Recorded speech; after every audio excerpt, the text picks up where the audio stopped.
Okay, so today, thank you so much for coming to this morning drop-in session. As we can see in the week-by-week schedule in here, basically what we have in here is we are already on the week 9. That is provided that if we are accounting for the tuition week. So basically, if we follow the Canvas week, then that will be week 10 already. Okay. So assignment 1 was performed on the week 4. That the material was on the week 1, week 2, and week 3. For this second take-home assignment, which will be performed next Tuesday, I think from 10 o'clock until 2 o'clock, that is for working of the assignment itself, and then I give extra 30 minutes for the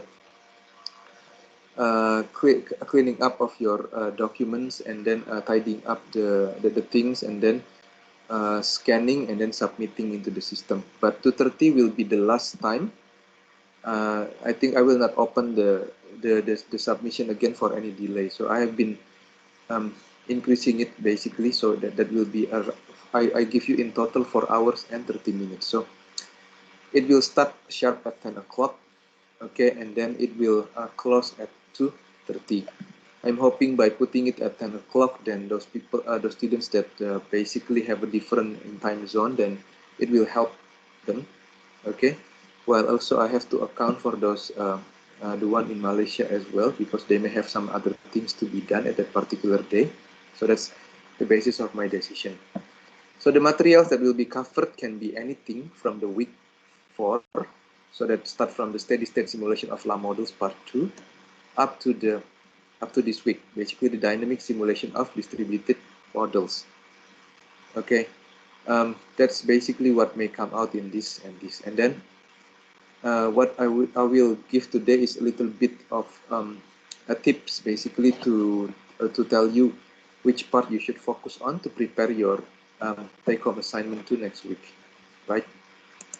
Okay, so remember, if we go into your week 5 recorded lectures in here, you want to focus on the part where I basically discuss the additional materials, okay, especially on these two things, okay. If you are given a partial, something like a ordinary differential equations, for example, in the form like this, you can choose to solve this using basically using an ODE solver. That ODE solver can be in terms of the Euler method, it can be in terms of the Runge-Kutta method. I want to there will be 4 questions, 4 problems in the take-home assignment 2, and one of those will be something along this line of this ODE solution. Okay. Hi Chandipa, how are you doing? Are you doing okay, Chandipa? Hello, sir. I'm good, sir. Thank you. Good, sir. Thank you. Okay, good. So for example, in here, in this particular additional materials where I basically discuss this in this video, you may want to watch this video again and then look into the additional materials. I basically explain this one is actually Runge-Kutta, okay, the 4th order Runge-Kutta. The discussion that I start first is the Euler method. So if we are given something like this, then the one on the right hand side will be a functions of the time and the y, okay, in here. And provided that we are given the initial conditions in here. So what do you mean by the initial condition? The initial condition is the value of the y at time equal 0. So this is the initial conditions, okay. If you are using a Euler method, then you will deal with this kind of formula in here. So what you need to do is you need to be able to understand what will be indicated in the problem. What are the step size, and then for example, what are the number of the steps. So the number of the steps will be equal to the total increment divided by the step size, basically. Okay, so in this regard, we are taking a 4 steps: 1, 2, 3, and 4, right? Euler method is, like it's based on the slope of that particular point. So you want to go back and look at it again. provided that you make the step size is small enough, then it will be accurate. Okay, I have shown you earlier in one of the process control problem that if we just make the step size very small, then we can solve a particular problem even in the process control using the Euler method. And in here, basically, we see that we are using one step, second step, third step, and fourth step. You want to be careful with the way that you put in these things, how you calculate these things, or how you plug in these things. So for example, in the beginning, you put in the initial value of 2, and then you need to find in the value of the t naught and y naught in here. So basically what you need is you need to you substitute time equals 0 into these equations, and then y equal 2 into these equations. Then you will recover this value of 3 basically in here. So at the end of the first step, you will have that t1 has been increased by 1 and your y1 is equal 5. So this value in here will be used in the next step again. Okay, will be used in the next step again, and then in the next step again. At the same time, we are able to derive the analytical solutions from these particular equations through the use of the integrating factor. So this integrating factor is the one that I put in here. So provided you have these equations in here, okay, this dy over dt plus pt y is equal qt, then you can solve, you can have an analytical solution, an explicit solutions of the y in terms of the t by using this so-called integrating factor. So what you need to do is basically you need to convert a little bit this thing. So you move this minus 0.5y into the left-hand side. So you match basically this form in here with this form in here, right? So while matching this form in here, you will be able to find that your p t in here is actually 0.5. Your qt in here is 4 exponential 0.8t. So then you will use your ut. Your ut will be in exponential of the integral pt dt. So your pt in here is 0.5, your qt in here. So this is very important that you match the format of your differential equation that you are given with respect to this formula for the integrating factor. Okay, then you will get that your ut in here is exponential of integral 0.5 dt. So what is the integral of 0.5 dt is basically 0.5t, right? Then once you get your ut, you simply plug in into these equations to derive your analytical expressions of yt. So 1 over exponential 0.5t, and then you put in into the bracket integral exponent. What is your ut? Your ut is again these things again. Your ut will be this exponential 0.5t, and then don't forget to put your qt. So your qt will be this 4 exponential 0.8t. You put it in here, and then combine this form first. Okay, then you integrate. In integration, you need to be careful that you will still have a constant that comes out in here. When you expand out, don't forget that you have this constant. So this constant will be multiplied by this. Then you substitute your initial condition. Once you substitute your initial conditions, you are able to get the real analytical solutions for your problem. Okay, then from the Euler method in here, you will be able to compare the values of the real solution versus the Euler solutions. Then in the same in this respect, then you will be able to find the error between your real and your Euler. Okay, so I hope everybody understand this point when they watch my video. One of the questions will come out, it will be in this kind of terms, and I want you to basically be meticulous, be attentive on your thing, and then recheck back again after you finish these questions and see whether all your calculations are correct or not. Because one this step will affect this step, and then this step will affect this step will affect this step. Okay, and then this particular integrating factor, you need to understand how to use these things. Then you will ask me, sir, why you care about these things? Because I feel that the ODE in time is an important part of your dynamic law model. So if you later one day you go into becoming a process engineer, and then you need to design later on in your process plan design about your process control. Process control is basically focusing on your dynamic model. Sometimes you can deal with the dynamic distributed model, but you may need to make a specific assumptions in order for you to be able to convert those distributed variables. For example, if you have a z or y or x into a variable that you are interested with, so you can average those properties. But the main important thing that you will have in the process control is that there is a variations in time. So when you start up your systems, when you shut down your system, there will be a variation in the property until you reach a steady state.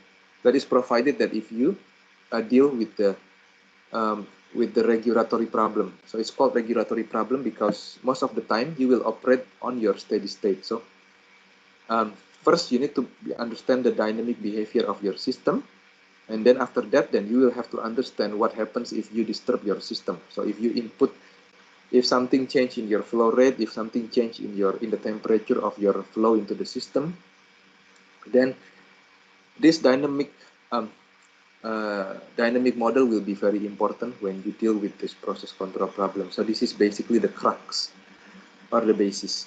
That's why it is quite important. So this is the Euler method, but how about the Runge-Kutta method? The Runge-Kutta method is basically this, but the Runge-Kutta method is basically involving a recurrence relations. Okay, so you will be given the same, if you are given the same problem, then you have to use this formula to calculate the next value of the y given the initial conditions. Why this is called recurrence? Because you need to be able to solve K1, K2, K3, and K4.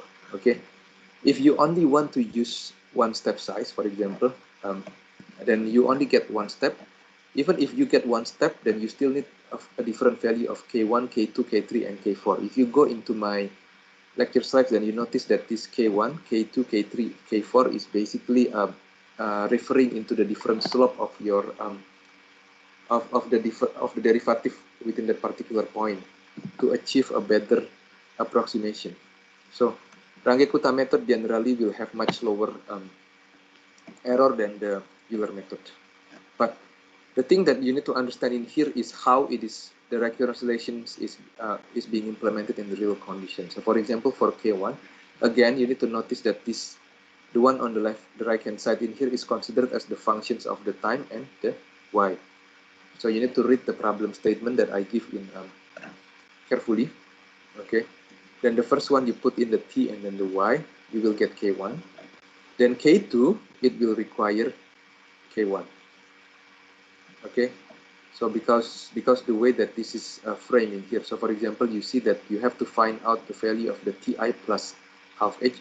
This one, of course, you don't need to get the value of the k, but the one in here, yi plus half k1h. So you need to get the value of k1h in order for you to get this k2, and likewise the k3, it requires the value of the k2, okay, and then k4, it requires the value of the k3.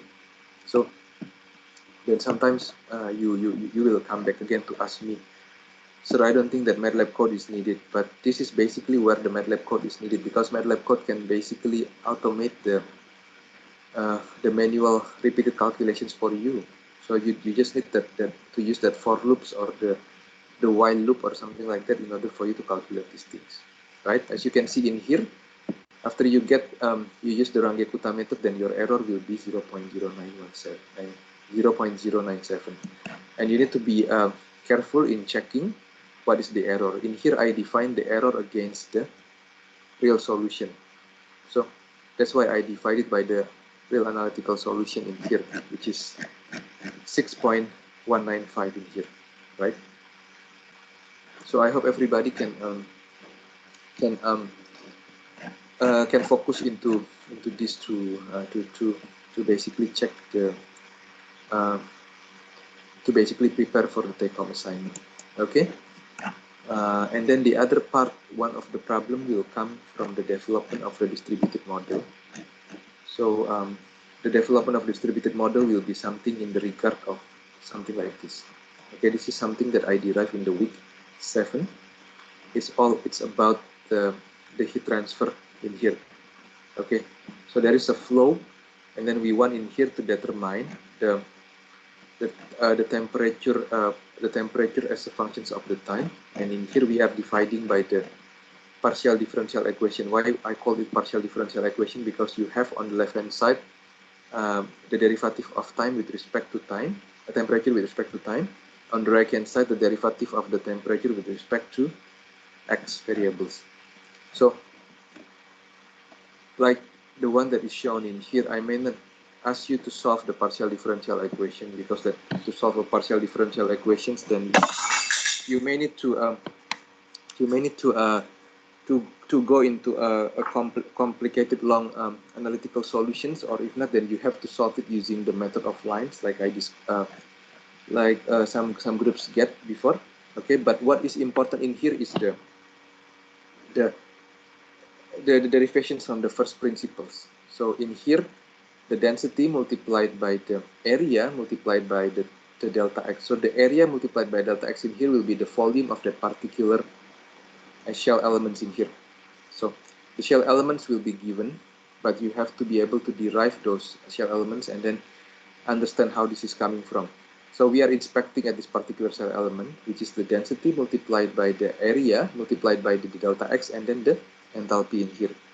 Okay, don't forget to check the units. So the units in here has to match the left hand side has to match the one on the right hand side in order for you to get the correct entity. And in here it's energy balance, so it will be joule per second. The one on the right hand side is joule per second as well. And then you need to account for what comes in and what comes out. So there will be a flow by convective that goes in. Okay, there is a flow that goes in here. So this is described by this term, rho multiplied by A by enthalpy by the velocity. And then there is also a heat that basically comes in from this circumferential area. This is coming from the heating area. Okay, so that is defined as the Ls multiplied by delta x Q, right? And then also there is a convective flow out of this particular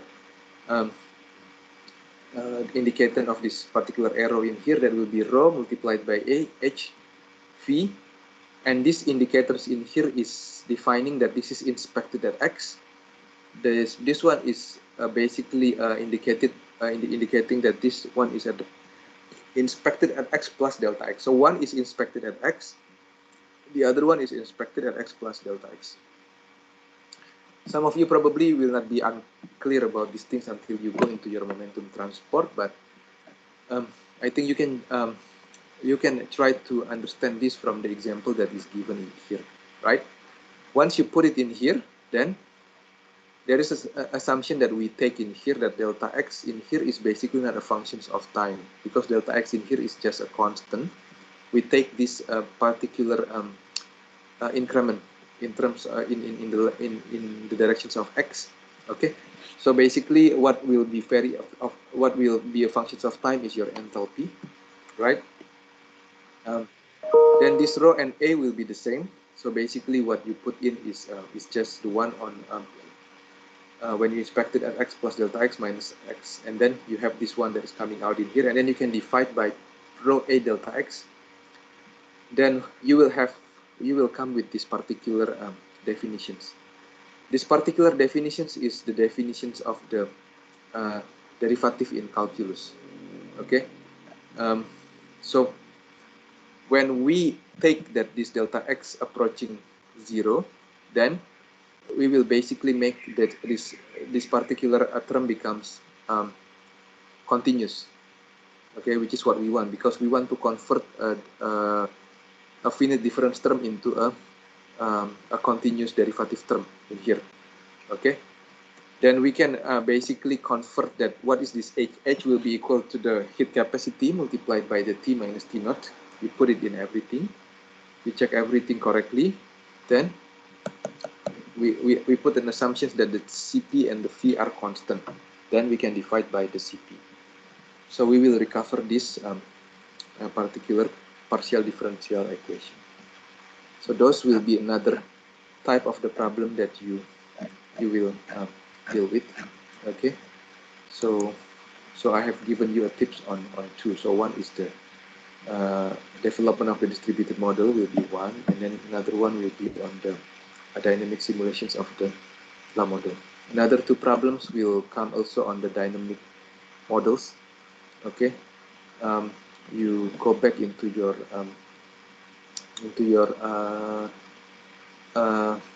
recorded lectures and then check whatever is derived along those the dynamic models. Then probably like some of them will be the derivations of the ODE that comes from a particular problem statement. Okay, and then how you will be able to solve that dynamic models as well. And then with all the integrating factor formula is given into that particular problem statement.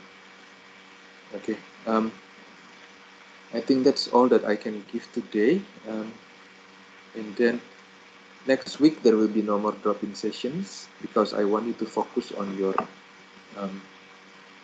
project 2. Okay.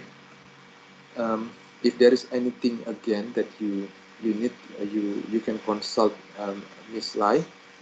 If any other help is also needed from my side, I'm happy to also help you, provided that you set up a time with me. Okay, is there any questions up to here? I think I have been quite clear already on all these things, right? Then all have been given to you. So there will be 4 problems. Okay, and then this take-home assignment 2 will account for another 15% of your total mark for your process modeling and optimization.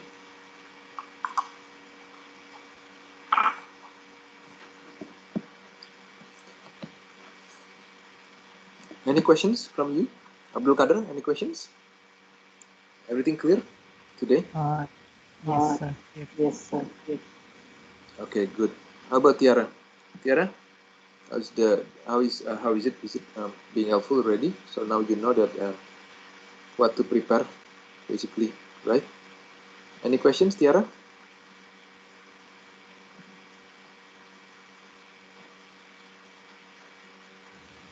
Sir, actually, I want to ask something.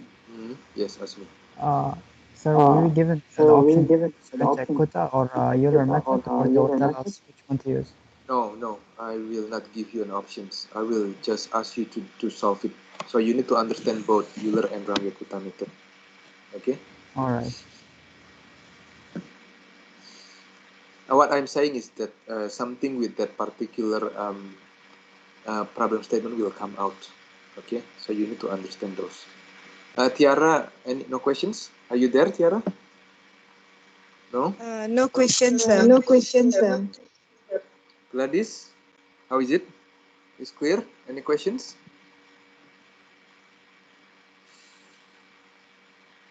No? Gladys, you there? Chandipa, how is it? The explanation. So far so good? Nothing to be asked?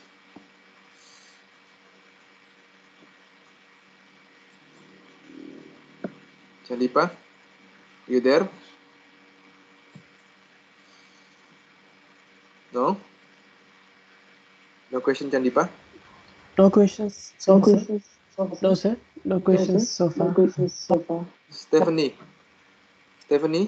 good?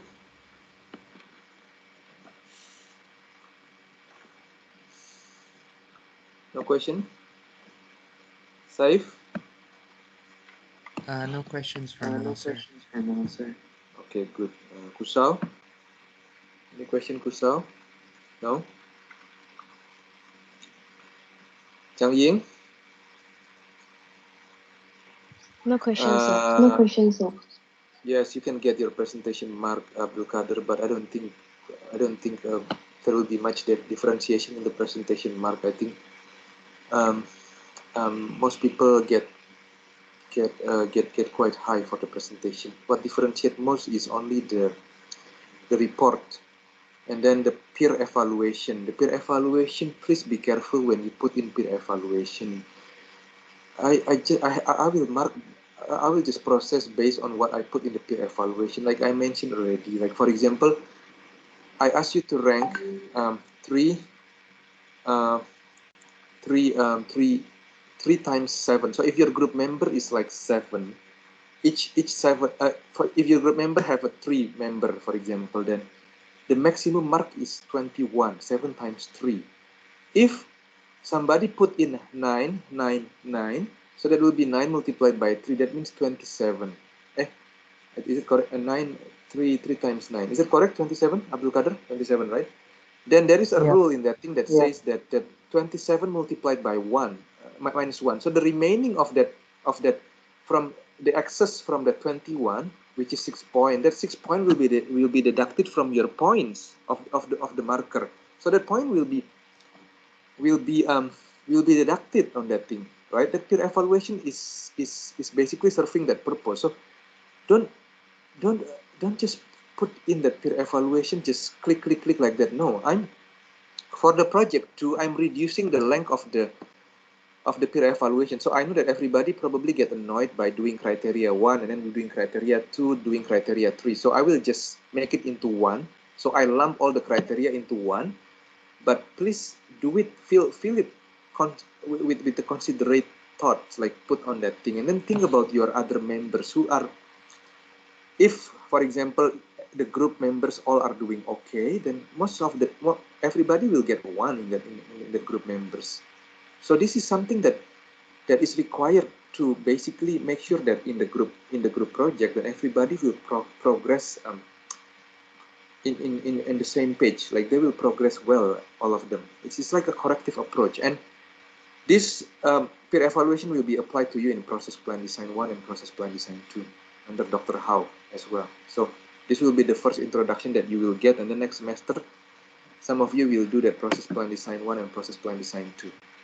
That peer evaluation, I'm sorry, I cannot reveal that thing out, but the final value for your project 1, it will be coming out. It will come out in your I think I would say when I finish marking test student, I will release it at the same time. Okay, and then next week the unit feedback will be released for this process modeling.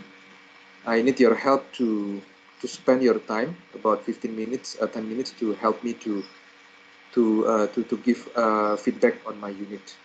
Okay, I know that probably something in my unit is not perfect, but I try my best, and Miss Lai also try her best to help you along this unit. So we hope that you will help us to give feedback on the unit for by next week when it is released.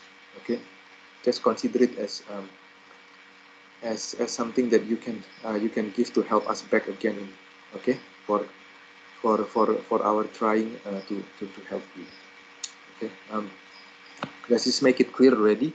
For peer evaluation, please take it seriously. Don't just click on that thing. You need to read the instructions and then check that thing carefully.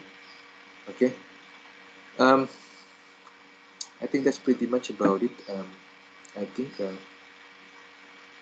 your project 2, if you have any difficulties on the project 2, then always go and ask Miss Lai and me.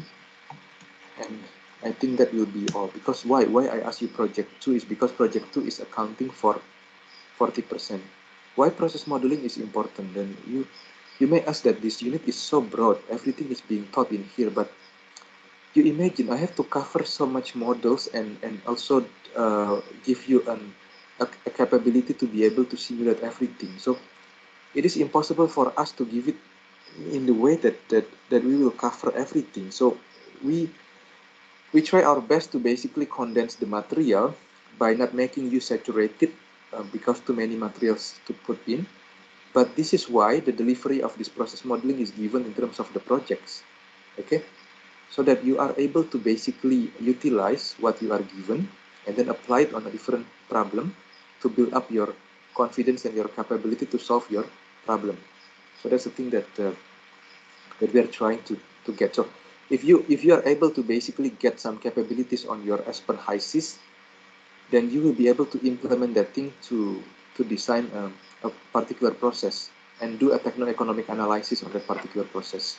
Okay, if you are able to basically apply the MATLAB codes, then that will be helpful because in case Aspen HYSYS cannot solve that particular problem, or if you are ending, you have to face a particular special problem, okay, or later if you go and choose to do your research, then that MATLAB code will be helpful.